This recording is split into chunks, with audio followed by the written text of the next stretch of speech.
चलिए बच्चों, आज हम जो है क्लास 12 के मैथ के वेक्टर से कुछ इम्पोर्टेंट सवाल जो बोर्ड पेपर में पूछे जाते हैं उसको हम आज देखते हैं।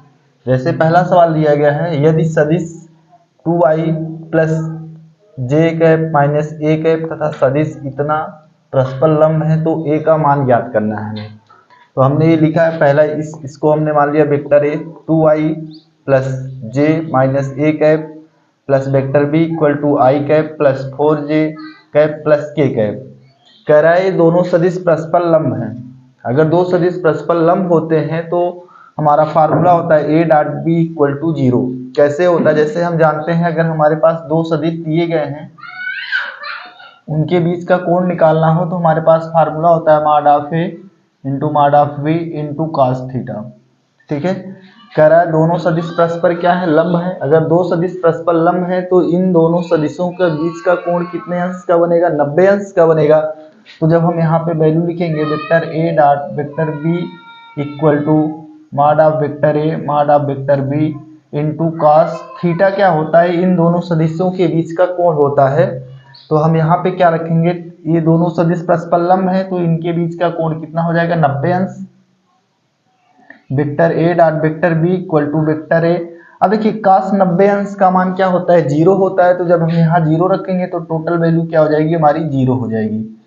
तो दो सदिशों का परस्पर लंब होने का प्रतिबंध क्या होता है, उन दोनों का vector A dot vector B का मान किसके बराबर होता है, 0 के बराबर होता है। अब हम यही फार्मूला इसमें लगाएंगे। कह रहा है ये दोनों सदिश परस्पर लंब है तो ए का मान क्या होगा, ए का मान हमें ज्ञात करना है। तो कैसे ज्ञात करेंगे, पहले इन दोनों सदिशों का हम गुणा करेंगे। यहाँ पे देखिए वेक्टर ए का मान कितना है, 2i plus J minus A cap dot लगाएंगे। फिर वेक्टर बी का मान कितना है, i plus 4j plus K equal to क्या करेंगे, 0 करेंगे।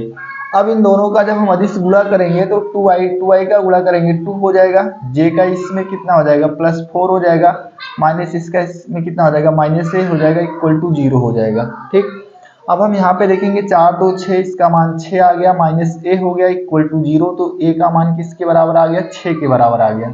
तो हमें कह रहा था कि जब दो सदिश इतना और इतना परस्पर लंब है तो ए का मान ज्ञात कीजिए। तो यहाँ ए का मान कितना आ गया, 6 आ गया।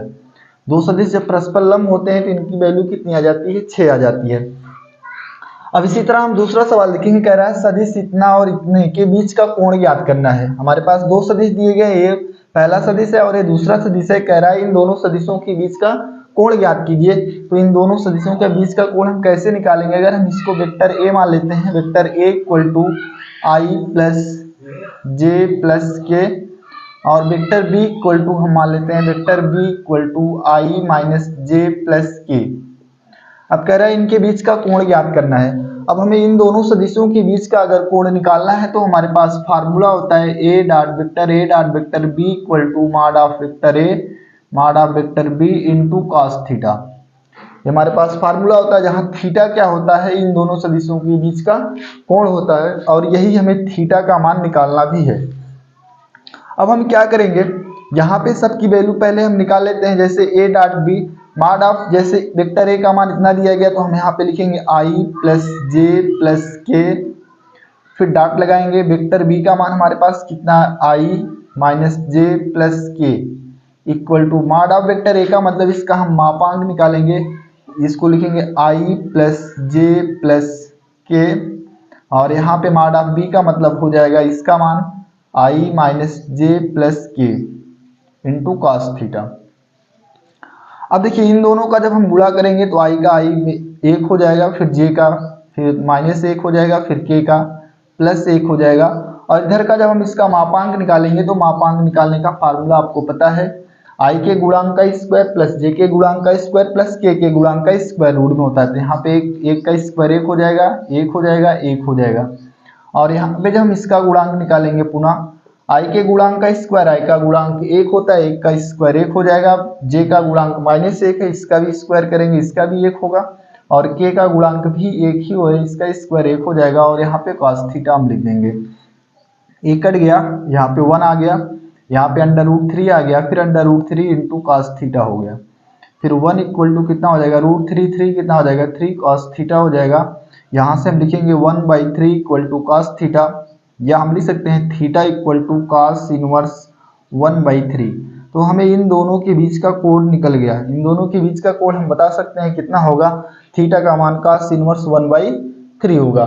अब इसी तरह हमें तीसरा सवाल देखना है। तीसरा सवाल कह रहा है वेक्टर ए इसके बराबर दिया गया, तो हमें इसमें ए का मान निकालना है। तो चलिए देखिए तीसरा वाला सवाल हम कैसे सॉल्व करते हैं।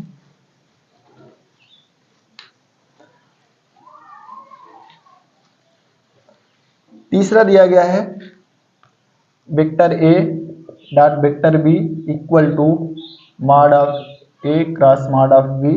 तो कह रहा है ए तथा बी के बीच का कोण निकालिए। तो देखिए जब हम इसका फार्मूला निकालते हैं, जब इसको हम सॉल्व करेंगे तो इसका मान क्या होता है, vector A dot vector B का मान क्या हो जाएगा, mod of A mod of B into cos theta होता है। पूरे पे मॉड लगाएंगे, मॉड लगा पूरे पे मॉड लगा देते हैं। और जब इसको हम निकालेंगे तो कितना हो जाएगा, देखिए ए क्रॉस बी का कितना हो जाएगा, mod of A mod of B into sine theta. और फिर यहाँ पे एन कैप होता है यानी यूनिट वेक्टर होता है, कैप लगा देते हैं हम। तो देखिए mod of A mod of B पे मॉड का कोई प्रभाव नहीं पड़ता, इसलिए आपका ये क्या हो जाएगा, मॉड ऑफ ए ही रहेगा, mod of B mod of B रहेगा। यहाँ पे cos थीटा हो जाएगा और यहाँ पे mod of A mod of B. एन क्या होता है, यूनिट वेक्टर होता है, इसका मापांक निकालेंगे तो 1 हो जाएगा। यहाँ हमें मिल जाएगा साइन थीटा। तो हम यहाँ से देखेंगे हमारा कैंसिल हो जाएगा। यहाँ पे हमें मिलेगा cos theta equal to sine theta. या हम ऐसे भी कर सकते हैं, यहाँ पे 1 मान लेते हैं, 1 यहीं पे रहने देते हैं, साइन थीटा और ये नीचे चला आएगा, कितना हो जाएगा cos थीटा। तो 1 इक्वल टू कितना हो जाएगा tan थीटा। यहाँ पे हम tan थीटा लिख सकते हैं और ये tan में किसका मान होता है, 45 का। तो tan 45 बराबर हम लिख सकते हैं tan थीटा। तो थीटा बराबर कितना हो जाएगा, 45 हो जाएगा। इन दोनों के बीच का कोण हमें कितना निकल कर आ गया, 45 अंश। ठीक है।